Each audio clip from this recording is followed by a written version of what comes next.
Ops, mga sir, ito. Hindi na to galing kapitbahay. Tunay na to. Pinainan na natin ng nagkakahalagang 400 yan. Punta ka lang sa palengke, basta may pamain kang 400, pwede na. Okay, mga sir. Okay, mga mamin sir. Lutuin na natin to. Baka lutuin pa ng iba.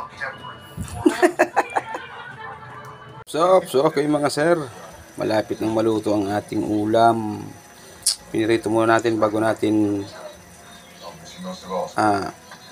isigang. Mas maganda kapag nagluto ng isda na sinabawan or karne, mas kargado sa gulay.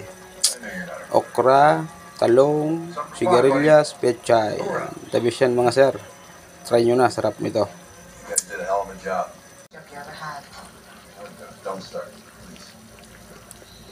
I'm going fishing. What else?